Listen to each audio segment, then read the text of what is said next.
Munochipfuura pamberi wechidya kuti tifambidzane nenguva yedu. Toda kuti muzukuru uyu aende tambosvika pamwe pachikamu ari kuenda kwachihota kune urongwa huri ikoko. Murutera zvakanaka. Thank you all of you for coming. Ngatinamatire chikafu. Mwari tinokutendai nechikafu chava pamberi pedu. Tinokumbira kuti chikudze mweya nenyama. Tinoziva kuti munguva yechikafu ndo munosimuka Satani. Unounza mweya wekusaguta nemweya wekundofinwa. Tinokukumbira kuti mupe appetite kune munhu wese ari pano, mupe appetite. Uyezve mutipe nguva yekudya nekutora zvitajaira nekuti zvinhu zviri pano kumba kwedu hakuna. Tinotenda kuti muchabatsira vazhinji vese vari pano kuti vatore chivanopedza kwete kudzadza mapureti vechizosiya zvakatinyangarara. Tinotenda kuti muchavafemera kuti ichi unoguta, ichi unoguta.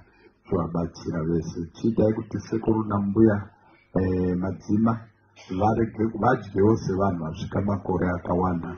Vareke kudya sekunga vana vadiki. Vaitei kuti vadye vechiziya zera revari kuti handire kudyisa maningi. Tinokutendai kuti vakomborerei nekuvapa utano. Muzita raJesu Kristu tenzi wedu. Amen. Masquera saying Zimbabwe, welcome to our channel Zoom Confessions and Deep Secrets. Kana kari kutanga kukuya paneno channel, please don't forget to subscribe. Kana uchingwa garo ka subscriber, don't forget to comment and share this video. Nasi Zimbabwe tavigira nyano rwadza nyano sirisa nyaya ya Nyaradzo Funeral Service Chaplain avo vashaika Zimbabwe. He was the chaplain general for one of the biggest funeral services in the country, Nyaradzo Funeral Service. Our Vainzi Reverend Evangelist Ellison Kampira, Zimbabwe, Achema Singaite, na Nelson Chamisa, the popular politician, expressa his sadness over Rufu Rora Kampira. Akataura iye achiti he was an advisor kwa vari Zimbabwe vabuda pa exendo yavo Nelson Chamisa vakanyora vachiti, Rev Kampira, I am heartbroken. My sincere condolences to the Kampira family for the sad loss of a faith general, a leader, a legend, a father, a wise man, a happy man, a great man, an advisor, a faithful servant of God. R.I.P. General.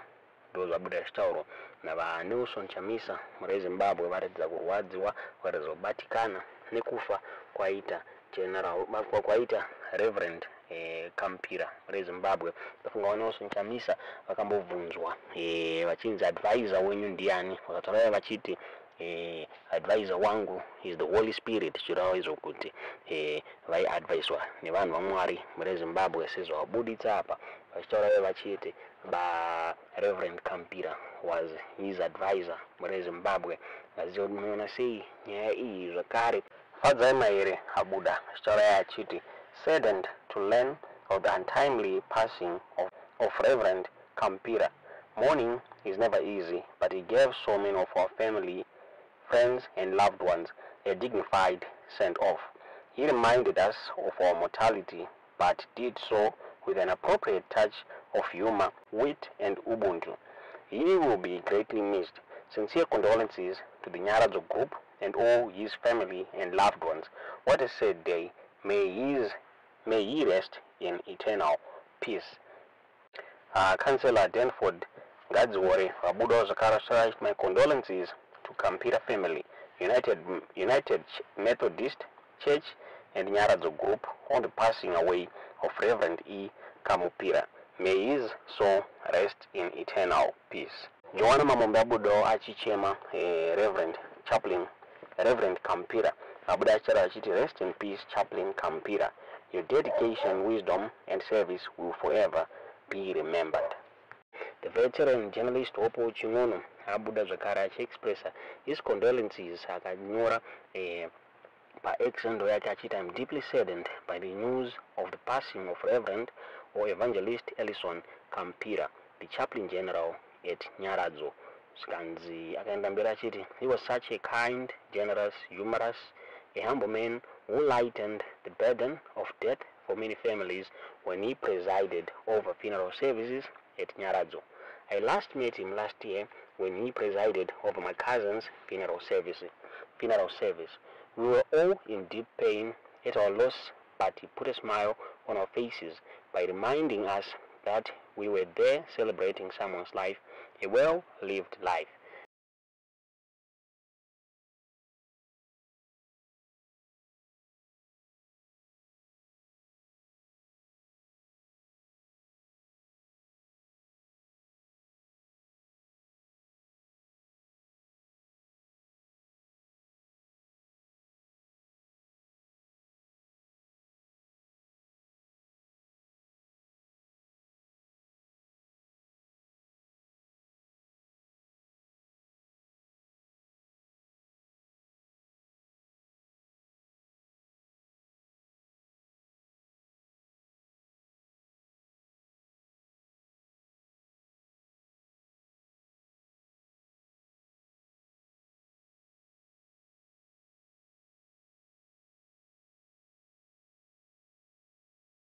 Reverend Ellison Kampira vafa vane makore 75, so vari kunzi vafa ku Avenues Clinic muHarare makuseni Saturday.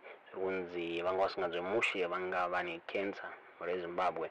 Their family spokesperson and daughter Rufaro Kampira they are confirming the death of her father, achidescribe kufa kwababa vake as a huge loss for the family.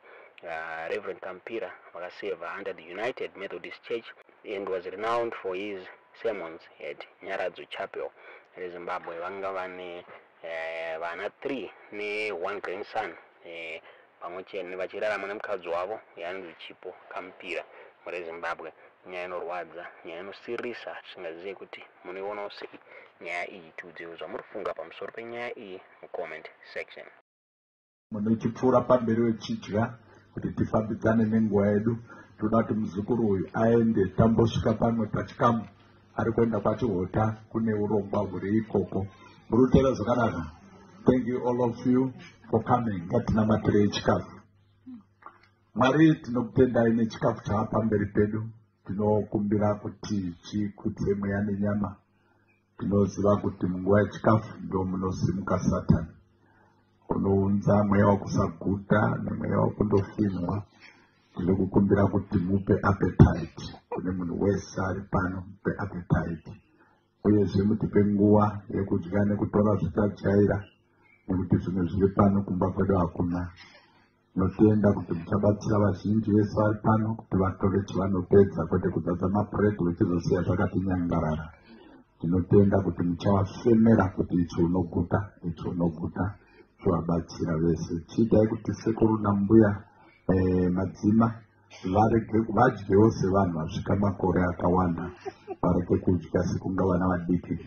Vaitei kuti vadye vachiziva zera revari kuti handire kudyisa maningi.